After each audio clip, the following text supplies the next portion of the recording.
Yeah, well, Donald Trump's made up his mind, right? He's not going to give exemptions to anyone. And I think the thing that we have to get our head around, it's as Andrew says, much greater than steel and it's much greater than aluminium. It will be everything in the end.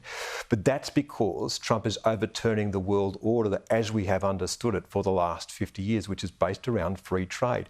Because he doesn't believe, and not just him, but the people around him, including his Treasury Secretary, and these are not stupid people, that the bargain for the United States did not work. They got cheaper consumer goods, they got higher profits for some companies, but they offshored all of their manufacturing. And when push came to shove, they didn't have the grunt that they needed in order to run the things that they needed to run inside their own economy. They saw their societies collapse as manufacturing was offshored. They want to rebuild America. When he says make America great again, when he talks about energy dominance, that's the bargain that he'll make. Now, he knows, and he keeps saying that, this money comes from other countries. Of course, it comes from the US taxpayer.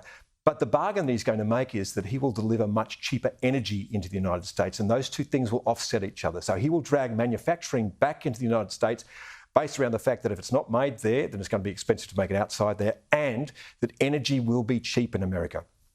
Australia has to control the things that it can control in this environment. It cannot control the President of the United States or the people around him. A lot of thought has gone into this. What we need to look at is our own arrangements, our own energy costs, our own labour costs. We need to be as competitive as we possibly can be, and we need to start making a few more things here. The idea that this is an aberration with Trump is flawed as well, isn't it? In the sense that in 4 years from now, a presidential candidate, J.D. Vance, will likely be the standard bearer for the Republican Party.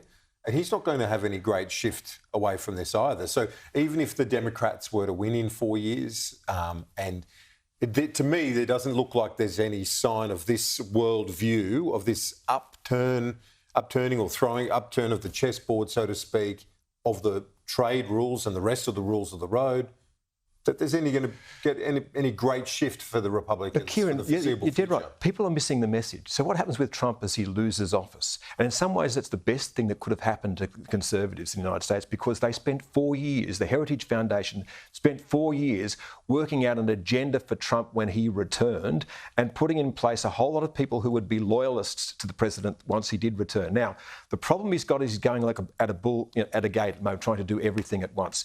There undoubtedly will be, if he continues on the path that he's on, a recession in the United States.